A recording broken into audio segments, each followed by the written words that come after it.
I am as trans as I always am when I walk into a room because trans I am. Dr. Seuss once said that.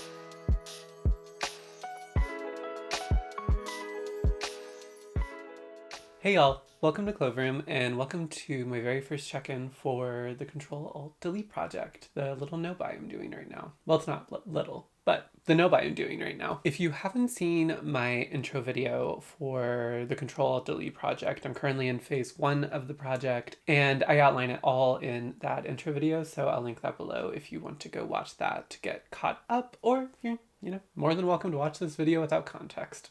Not having context has never stopped anybody on the internet from enjoying something, so,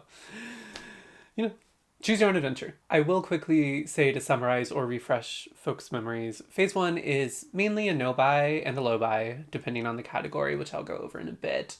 And the goal of the project is to really make do with what I have, obviously to purchase less, to spend less money, but also just get more into a mindset of being skeptical of buying new products and skeptical of needing a new item for a task or a goal that maybe I could accomplish with things I already have. It's really about making do. Making do is kind of the big broad goal of at least phase 1 of my ctrl+delete project. I do plan on checking in somewhat regularly throughout this project, and I do believe that check-ins will follow the format of this video. Maybe not exactly, but that's the idea I have, is to kind of have a standard outline of what the check-in looks like, and then obviously update and fill in with current information under each kind of category that I'm going to go over. I'm going to start by giving a general update about the project and dive a little bit into my feelings, of course. Then I'm going to go category by category and talk about whether I did or did not purchase in that category and whether that was easy or whatnot. The third thing I'm going to do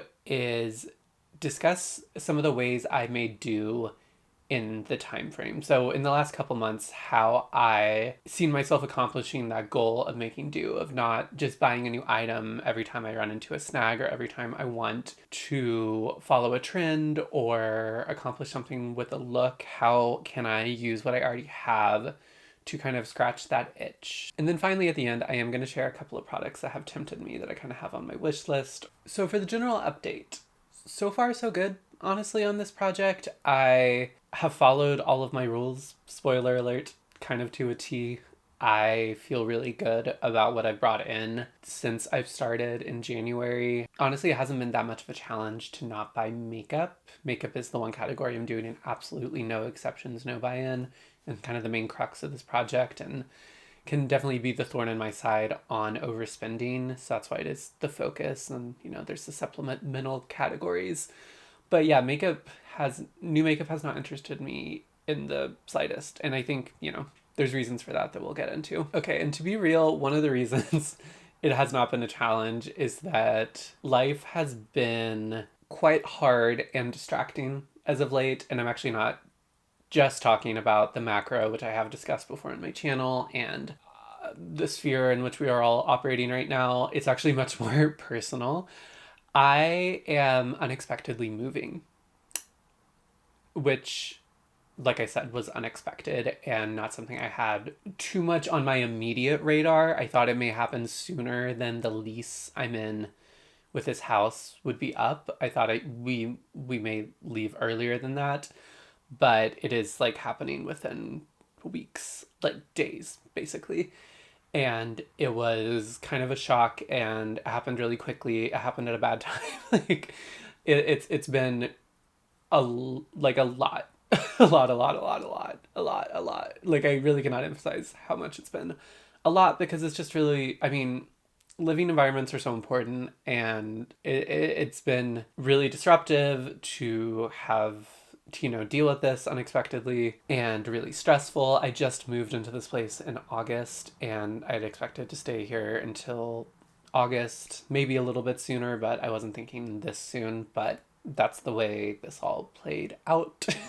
So yeah, this is the last video that will ever have this background. I feel like this iconic Cloveroom background, I feel like this is my best background yet. It is for the best, I will say. And I think once all of this is over and I have settled into my new place. It's going to be so much for the best for reasons I'm not comfortable disclosing, just because it's it's a lot of stuff going on. I'm fine, but it's a lot of stuff going on just with living here. And it's been probably the worst living experience of my life. But even then, just like moving is so stressful. Finding a new place is so stressful. Having to go through applications. It's been again, I keep saying unexpected, but that's kind of an understatement. It's been downright disruptive. But it's funny because this is gonna sound very woo-woo. I feel like as I'm entering my 30s, I'm getting more woo-woo. I've been like manifesting a lot, and I've been doing a lot of affirmation work, and I made a vision board for the first time this year. And on that vision board, I had on it that I really wanted to live alone. And that's not really a personal thing about anybody. It's more just like I have wanted to live alone for so long, and I have desired that. And I lived alone years ago, but I just didn't think it was financially feasible, and it still kind of wasn't. But on that vision board, I was like, sometime later this year after my lease is up is what I thought. I really hope I can find a place that's just mine, so I can, because I just wanted that. I really put that into the universe. I really wanted that. I was really speaking it into existence, and the universe, I think, heard me and was like, based on what we're saying, this needs to happen now. Who am I to say no to the universe? Cannot put into words how unbelievably excited I am to live alone. It's in a much better neighborhood that's going to be a way better fit for me. It's all falling together. If it wasn't happening in such a chaotic and stressful way, everything would have fallen. Like, it would be impressive how well everything's falling together. Like, I found this place online. I toured it pretty soon. It was what I wanted. Last Clover video with this background. I feel like, I don't know. I really did love this background. But I'm excited because I get to design a whole new filming setup. And I think with having this place all to my own, I can be really selfish about where I want to film. And I'm not sure, like, there's not a tremendous amount of windows in the place, but like, there are windows. Plus, not that there aren't windows in this place. That's beside the point. I think the natural lighting situation will work out, that I can maybe experiment with filming with at least some natural light, which I would really love to do. All of that to say, a lot of changes in my life that I was not anticipating. Obviously, it's been disruptive to YouTube too. I also got sick during all of this. I think, one, because it's just like the weather's been back and forth, which messed with like my allergies and sinuses. And then I think I was so unbelievably stressed that it culminated in like I was really, really feeling bad and in a lot of pain. But again, we're working through it. I think it's all for the best. It's all for the best. It's all for the best. It's going to be for the best. I could get emotional with how ready I am for the next phase to begin with my living situation, and to live in a much more an environment that's really going to suit me and serve me a lot better. I'll say that. That's the big update. And I mean, obviously that hasn't been happening this entire period that I'm recapping, but micro stuff like that has been. And then also the macro has definitely also, like I've said before in previous content, it's been like, I haven't even thought about makeup because I'm thinking about much more important, scary things. And sometimes that means that I escape into makeup purchasing. And I think I'm going to give myself some credit that I've done the work, that my first inclination when I'm really stressed out or when I'm experiencing something that's hard, I don't just turn to shopping to makeup as the first thing anymore, usually. A lot less frequently than I did, and the work is working. The work I try to do on my channel and in my personal collection is working. All of that is good. And also, just as a response to everything going on, like, one of the problems I think I talked about in the intro video was I am a glutton for going to Target and getting a little treat in the drugstore makeup section, and collecting little treats, and then having an overstuffed collection, and then wondering, why do I have this overstuffed collection? I just bought a little treat here and there, but here and there quickly adds up. That's been super easy to avoid because I don't shop at Target anymore because of their pitiful and cowardly response to their DEI work. Well, that is super easy because I have been actively avoiding Target. And it's honestly like a muscle, because like it's the first place I go to when my shopping list gets a little too crowded with like houseware stuff, and I'm like, oh, I really need to go. I really need toothpaste, blah, blah, blah. I'll go to Target, and I don't do that anymore because I'm not supporting Target anymore. And that's like a really big example, but like that example can be applied to a lot of things. Like it's just, and I think that's happening for a lot of us, not just creators, but consumers, hobbyists who give a damn. We just don't even have an appetite at all to support these large companies that are at best staying silent, and if not worse, bending the knee to the bullshit. It's just, it's like, well, yeah, it's really easy to not want these hyped up releases from larger companies because I have no interest in supporting those companies. Another thing that's been happening that's been interesting that hasn't happened in a pretty long time, I've been wearing makeup a lot less, actually. I used to really, like anytime I went out, I would both want to be in makeup because I really love applying makeup, but then also it just makes me feel more put together. It's, you know, kind of helps me being gendered correctly a lot more, or just makes me feel more like myself. You know, it's all tied into that, and some of it's good, some of it's not, but I wear makeup, I think I've said previously, like at least 5, if not 6 times a week. And that's just really dissipated recently. It's dissipated in that I'm either just not even wearing makeup, or I'm wearing a lot less makeup than I normally would. I'm much more apt to put on no to little coverage and just like throw on like a cream blush to make myself look healthy and kind of going out the door. Some of that is because I'm a lot more comfortable, like not totally comfortable, but the laser hair removal is working, and I still definitely have stubble that you can probably still kind of see through my makeup, and that is definitely evident when I don't have makeup on. Now, if I'm in a rush or if I'm just like tired and I want to get a little bit more sleep, I'm like, I'll just like throw on like a skin tint and blush, and how I communicate today can maybe be more based on my clothes. Or maybe I just want to wear something baggy and don't wear any makeup. And again, that doesn't mean I'm being less trans, right? I am as trans as I always am when I walk into a room, because trans I am. Dr. Seuss once said that. Because I've been wearing less makeup, I just haven't been really desiring anything new, because I've been rotating through what I own pretty frequently. I have a lot of it out on my vanity now instead of having it stored away, which has been super helpful in getting more uses on different blushes, on eyeshadow palettes. You know, we're coming off of Christmas, and I got both things I asked for and things I just received as gifts. I got a good influx of makeup from December. That also probably plays a role, is that I'm still learning a lot of the new stuff that came into my collection since then and playing around with it. All of that has just led to this feeling really easy. I don't know if it'll feel easy all the way through until the end of June when the snow buy ends. Also, again, I have been sick, so even when I'm feeling better, I'm blowing my nose a lot, and there's nothing more annoying. Like even like after I did this, this is probably rubbed off because I've had to blow my nose. And, you know, some days I'm like, I know I'm gonna have to blow my nose a lot today, so I don't really feel like wiping off a bunch of product and then having it be splotchy. I'll just like, you know, not wear a lot of coverage and maybe throw on, again, some blush, and that is all well and good. Now, how I did category by category and what I did buy if I was purchasing things in that category. Let me say category one more time. The category is, all right, so makeup, like I said, I didn't purchase any new makeup. Nail products, I did not purchase any new nail products. Now, I am in a no buy with nail products too, with the exception of if I wanted to purchase any kind of like nail health or nail wear extending products. From what I did do some research and thought about getting a new top coat, but then from the research I did, it sounds like I need to just improve my base routine before I apply my polish, and I think I already have products that can help me do that. It's just the matter of me actually putting in the work to do that. That hasn't tempted me at all. Fragrance. I am in a fragrance no buy.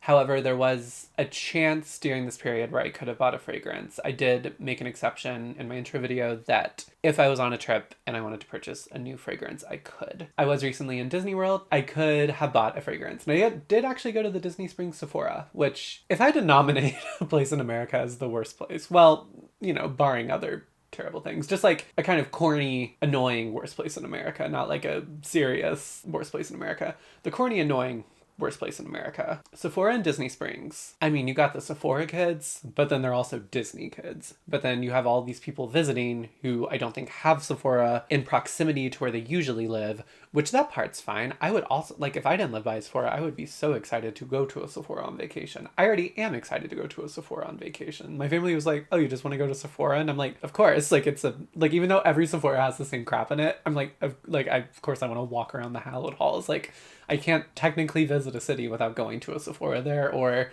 they zap me, I lose my powers. It's really, really sad. So I was like, yeah, of course I want to go walk through Sephora. And I also was interested in purchasing potentially like a little travel fragrance because I knew I could. And like I said, I enjoy doing that on trips to create scent memories. That's Sephora. The Disney kids who are then Sephora kids, so they're Disney Sephora kids, which is even more terrifying. So many people, so crowded. The most crowded place the entire time I was at Disney, which is known for being crowded, especially in the last couple of years. Not any of the parks, not Magic Kingdom, not Epcot. Although Epcot can close. Epcot is so crowded now. Disney Springs, the outdoor mall basically of Disney World, was so crowded. And I don't even think I went on like a weeknight or anything. I was like, what is happening here? Like, is it like, are there rides here now? Can you do like an offshoot like Flight of Passage or Tron or something here now? Because it's like, it was absolute madness. And that Sephora was like, well, actually the Lego store was the culmination, but the Sephora was close to the climax of how busy it was. I mean, that fragrance wall, it was like you were shimmying just to like spray fragrances. So it was not like a super enjoyable shopping experience when I could reach for a fragrance to smell or try. Nothing sang to me at all. There was one from Fleur, I think is their name. One from them I tried, their new one, the gold, like I think it's called Gold Rush. That was like the best one I smelled. But one, I know from buying Father Figure that their fragrances do not last on me like in the slightest. And then I didn't even like the Gold Rush or whatever it's called one that much either. Like I just wasn't enjoying shopping there. I wasn't like enjoying smelling, like none of the fragrances smelled good to me. Hair products. So I'm not in a no buy with hair products. I'm in a, I guess kind of low buy, or just like trying to make do with what I have. If I need something, I am, allowed to buy it. Don't have any real constraints except, again, just wanting to be more cognizant and intentional of what I buy. So I did buy a few hair products in this time. I bought the Salt Air Santal Bloom Moisture Bond leave-in conditioner. I really like to have a spray leave-in conditioner around. It's kind of a necessity for me. I don't like this one. This is my first time trying it for several reasons. It just doesn't hydrate my hair like I like. It's really heavy, and like I can feel so much of the product now that I've worked my way through a lot of it is just like sitting at the bottom, and it's like this cream, and when it sprays out a lot of times it separates, and it's more like I get some of the liquid on my hair, but then like around the nozzle is just, that's gross.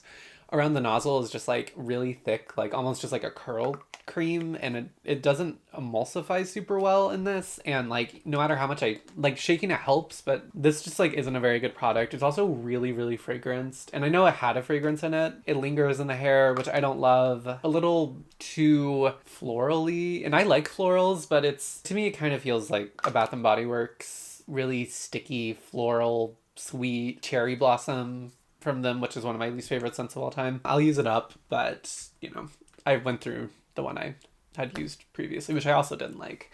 My favorite of that product genre is still the Kristen S Pearl Spray, and I will buy that again after this because I was trying to experiment with other brands, and that's going terribly, honestly. I did buy a full size of the Day Cactus Fruit 3-in-1 styling cream. I had used up, like completely used up every last drop of the mini I had of this, which comes in like a little taming wand. I love this stuff. I could have made do without it.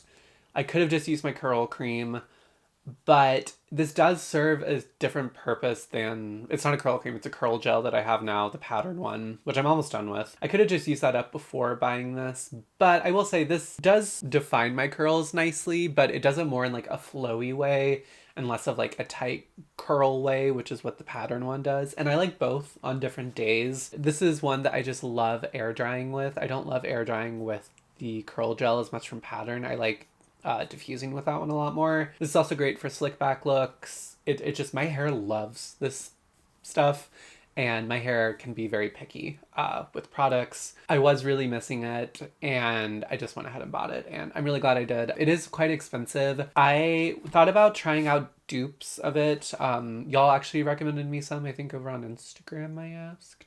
I appreciated the recs, and I thought about it, and then, I don't know, buying like a dupe of a product just makes me so nervous because I'm always worried I'm going to buy the dupe and then I'm not going to like it and I'm not going to want to use it. And then I'll have to buy the thing I wanted anyway. And then that's more money and it's a wasted product. And even though this is more expensive than I want, it's not like prohibitively expensive for me. It's like $30, I think, which is quite a lot. But the mini lasted me a really long time. And then the last hair product I bought, I didn't expect to buy 3 hair products in this period. That was kind of a lot for me. This is one that is the most, out of everything I'm going to talk about today that I bought during this period, is the most extra thing I did not need, thing I could have left behind, but I have been having fun with it. This is the Moroccan Oil Color Depositing Mask in Rose Gold.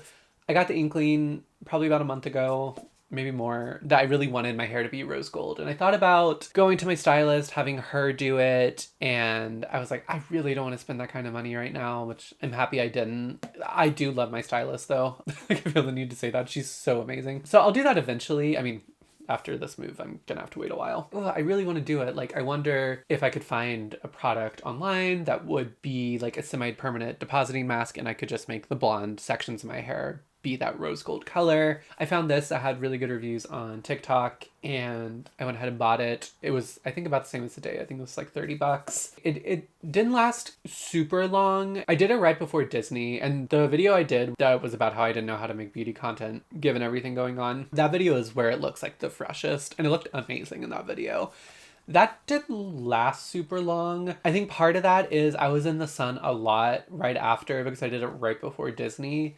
And then also I've been running outside a lot and I've washed my hair obviously a few times since then. And I think it's only meant to last like 3, maybe 4 washes.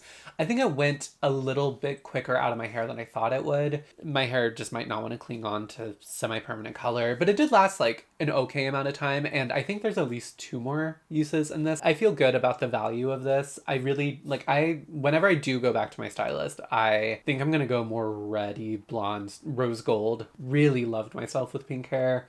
And kind of more like leaning into like true strawberry blonde. It was a lot of fun. I'll probably do it again somewhat soon since I have the product. I could have definitely made do without that, but I was itching for a change. And instead of spending a good amount of money on a salon appointment or other measures, I feel good that I just went ahead and bought that product. And I will say the product did not damage my hair at all. It actually made my hair feel really nice. So I do think if you're looking for something like that, not a bad option. And then skin and body care. I did purchase a few items in this category. They are all kind of unsexy like replacements, but we'll go through them. I purchased a replacement for my Glossier deodorant, a refill, now available on Sephora, which is something I really wanted. And y'all let me know that was happening. I didn't know that was happening. Like, I know some YouTubers, whenever things come out, they get tagged in a lot of like the new releases stuff. And that doesn't happen to me a ton, but I've never gotten so many direct messages and comments until the Glossier deodorant refills finally came to Sephora. I really appreciate y'all see me because I would love to be like, I'm glad we associate me with this Glossier deodorant because I'm obsessed with it. And I'm so happy it's available on Sephora now. I'm so happy that I can get it shipped for free. I mean, it's like a very minor thing, but hey, I'll take all the minor things I can get right now. I bought that replacement when I finished up my last one. I got the Orange Neroli Body Hero scent, which is so good. I had used up the U one. So right before Disney, I needed a couple of skincare items. I needed a new SPF because I have a lot of SPFs going right now, but a couple of them are tinted SPFs I don't really like to wear most days unless I'm just wearing them. And then there was like a mini I was almost through and I was worried would be used up by the time, like during the trip to Disney. And I just didn't trust a lot of them in the sun. Like I trust this one. So, and I know I was going to use this, so I went ahead and bought it. Live Tinted Q Guard SPF. This is like my 4th bottle at this point. I should probably just get on a subscribe and save from their website. It's a great product. I love it. It's my favorite SPF. Also needed a mini of a makeup removing step because the cleansing oil I was using, I had a mini of the DHC cleansing oil. I had used that up on my last trip, I think, home. So when I was at Ulta, I just bought a mini of the Garnier micellar water to have on the trip. And since I knew I was going to take a couple more trips somewhat in the next few months, I that's something that'll definitely get used. This is kind of backups, but I feel good about it. It's the Beauty of Joseon SPF. They are about to not have the Korean formula on their US website anymore. They're going to release some new SPFs that have FDA approved filters in them, which is not terribly exciting since I think it's well known that K-Beauty and K-Beauty SPFs are far superior to what we have in the States. This is one of my favorite SPFs of all time. Probably second to the Live Tinted. I think I like the Live Tinted better though. Live Tinted is just the best. But I do really like this one, and I was like, I want to use that again before I maybe lose access. I don't know if you'll still be able to get this through other avenues. I just know that officially through the brand's website, I don't think can anymore, or soon won't. And they were running like a sale, and then it was already discounted because it was a 2-pack. So it was a really good deal for 2 of these. I'm not a big backups person, unless I'm doing a no-buy and I need to buy backups, but I really am not usually. One thing I've noticed with SPF is that having a few going and then a couple in backups is actually really good, because SPF is something I run through pretty quickly. I wear it nearly every day. It's like the most required step out of all of the stuff I'm talking about. Like, I need to be wearing SPF on my face, especially since I'm doing laser hair removal right now. When I was just doing the 1-for-1 replacements with SPF, I would have to be precious about not using up too much before the next one got here, or before I had time to go get one. Again, SPF is not something you want to be precious about when you apply, especially if you have skin that goes through laser hair removal every month at this point. Having a lot of SPFs, or not a lot, but like just like a few that I can feel good about using the right amount every day, and that I'll know that I'll have some, like, I don't know, like that, like SPF is like a category I've realized I'm very comfortable having backups in, especially when it's like formulas like the Live Tinted or the Beauty of Joseon that I really know I love and will definitely use all the way up. And then from Trader Joe's, I ran out of my hand cream. I need hand cream because my hands are terrible. I bought this ultra moisturizing hand cream. I keep this in my purse.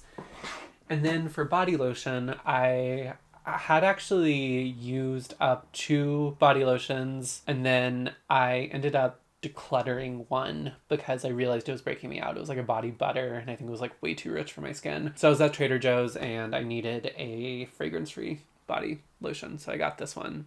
That's the hand and body cream. That was fairly affordable, not terribly exciting.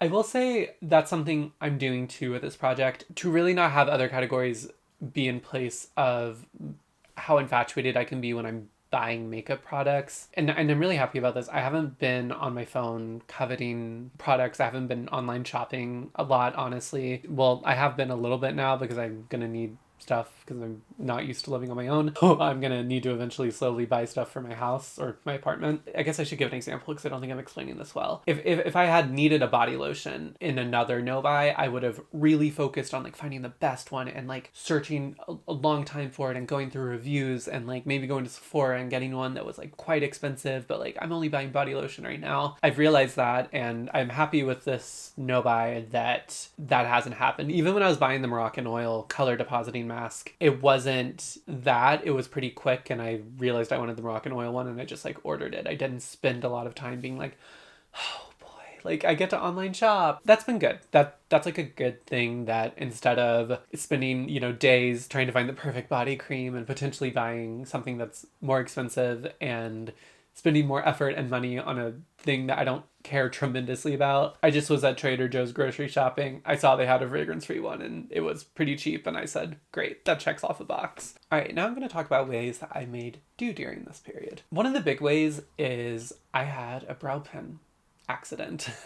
I have previously been wearing my brows really, really light, and as of late, I've been enjoying wearing them a little bit darker and more like my natural hair color that obviously is becoming more and more evident as my hair grows out. Just enjoyed a stronger brow than I had previously. So I stopped like dyeing them lighter, and I was using my darker brow pen, the NYX brow pen. I have one shade that's more like my blonde, like warm blonde color, and then I have had this other shade that was my more natural hair color. It exploded, which I think NYX just has a problem with that with their liquid pens. That happened to me with their eyeliner, which it was much more terrifying with their eyeliner because it exploded in my eye and it was a whole thing. A bad thing. A whole bad thing. The brow pen exploded and I was like, dang it, that sucks. I really want a brow pen now because I just got into doing my brows darker again, and my favorite way to fill in my brows is a brow pen. I just feel like it looks the best. It looks most natural. It looks most like feathery. That was right before I went to Disney, and I said, well, time to make do, as they say on the farm, as they say on the ranch, time to make do. All right, so what can I do?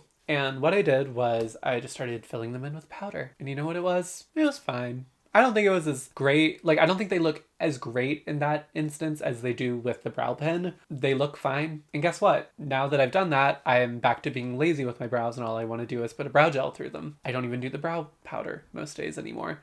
Some days when I'm really feeling it, I will, but most of the time I don't because I hate filling in my brows. That was a great example because it scratched the itch that I needed it to, and then I didn't bring in a product that I wasn't going to use a lot because that brow pen, I hadn't touched it in like months because I don't normally love filling in my brows. So that worked out really well, and I was happy that I didn't try to like, you know, game my rules and be like, well, but like I couldn't have anticipated the great brow pen accident of 2025. Like I must go to the Ulta and buy NYX brow gel. Or a brow pen. It's an emergency. It wasn't an emergency. It wasn't that big of a deal. And, you know, point me. Yay. Another thing that I made do on during this period is I've been using my Viseart shadows a lot more. I had to put the Makeup by Mario Master Mattes neutral palette, the cooler one. I had to put that away for a bit because I was like, I've just been using this so much and that's great, but I really missed my Viseart shadows. I want to start using them again. Or I was like, I kind of want to design my own color story with my Viseart shades because they are magnetic. I only have one magnetic palette right now, and that was being used to house a cream face product palette. So I was like, well, dang it. Does packaging really count as part of the no-buy? And like, this isn't like the palette I probably would choose. And like, it'd be so much more fun if I had something that was like beautifully custom and like... I don't know. Then I was like, well, I still want to do this, so how can I make do? And I'll show you. I moved the cream cheek products to the side, got over any aversion I had to having powder by cream. I don't think it's that big of a deal, and I went ahead and just made the palette by the creams. And you know what it's been? Perfectly fine. Do I think if I'm not into no-buy that I'd be interested in buying more empty magnetic palettes? Yes. I regret decluttering the ones I had. Again, that's why I try not to declutter now because I end up regretting it because these things come in waves and you change your mind one day, but then you change it back to how you were feeling. And I do think I still want to buy a few empty magnetic palettes because this has been such a success. I have loved getting to use, like having my Viseart shadows back in regular rotation. I hit a new little pan. I think I'm gonna hit a pan in another shade soon. This palette has been so much fun and it's been so practical too because some days I'll just use this palette for my entire eye look, but pretty much if I'm doing an eye look, it starts or involves this palette as part of like the groundwork with the mattes. There's a few pops in here. It's very like springy, but it still has those neutrals. Like I've had so much fun with this, and it's actually made me, when I did my collection tour recently, I was really feeling weird about how many eyeshadow palettes I have. I've done a good job, I think,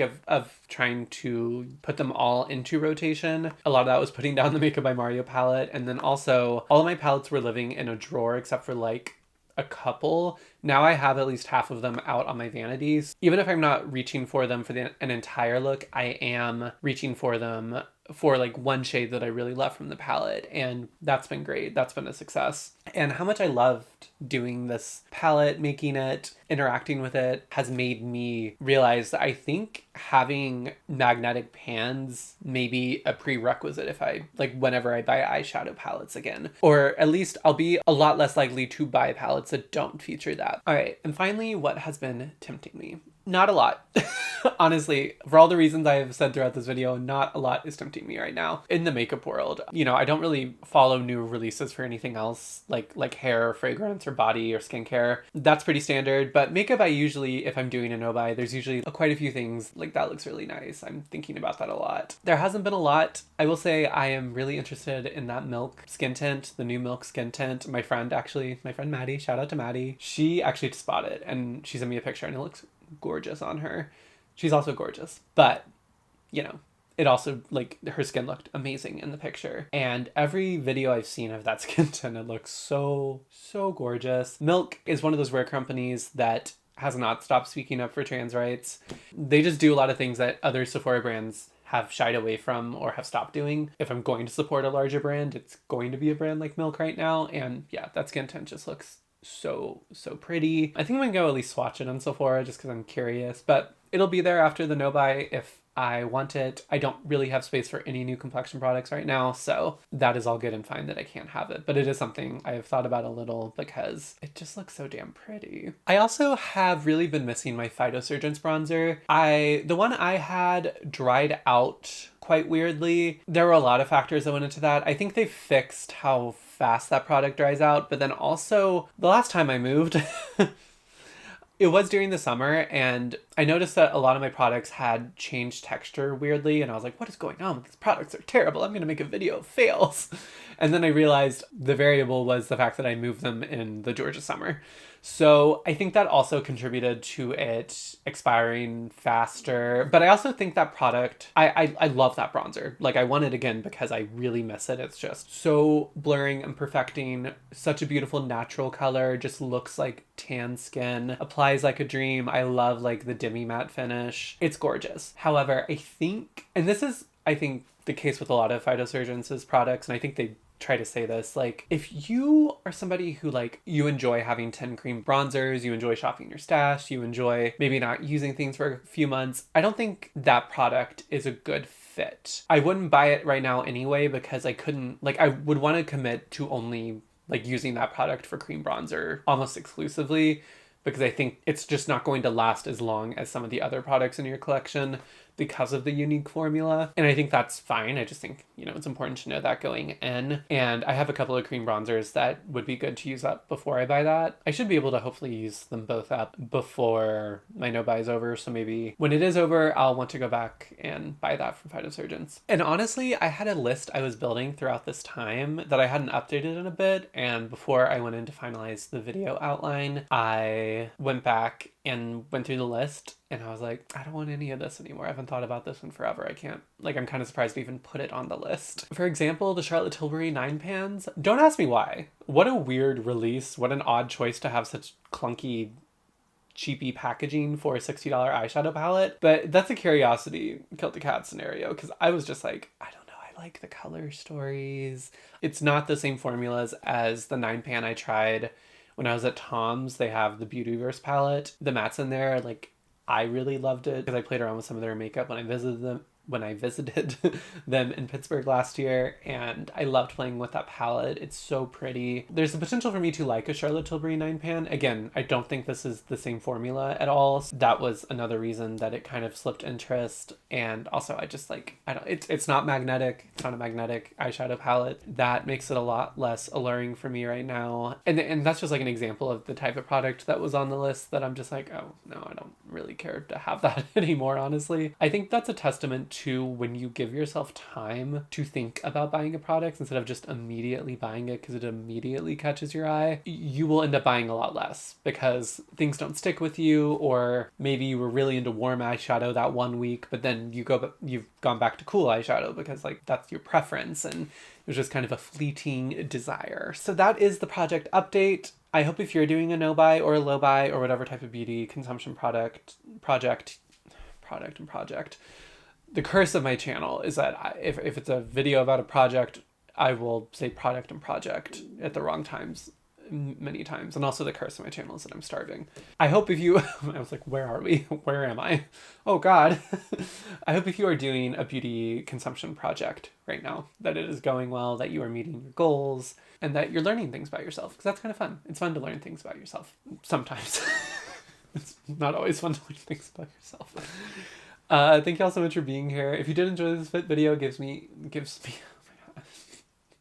If you did enjoy this video, give me a like. It helps me a lot in the wild, wild west of YouTube algorithm. Subscribe if you want to see future uploads. And thank you all so much for being here. And thank you all so much for sending off this beautiful background, my little gallery wall background. Who knows what the next background will look like. We're going to be okay. Bye. My stomach. I'm not going to refilm that because my stomach rumbled. I don't even know if you could hear that. If you could, know that I'm about to make dinner. So we're going to be, well, not at peace soon, but like more at peace soon. All right. Bye, y'all.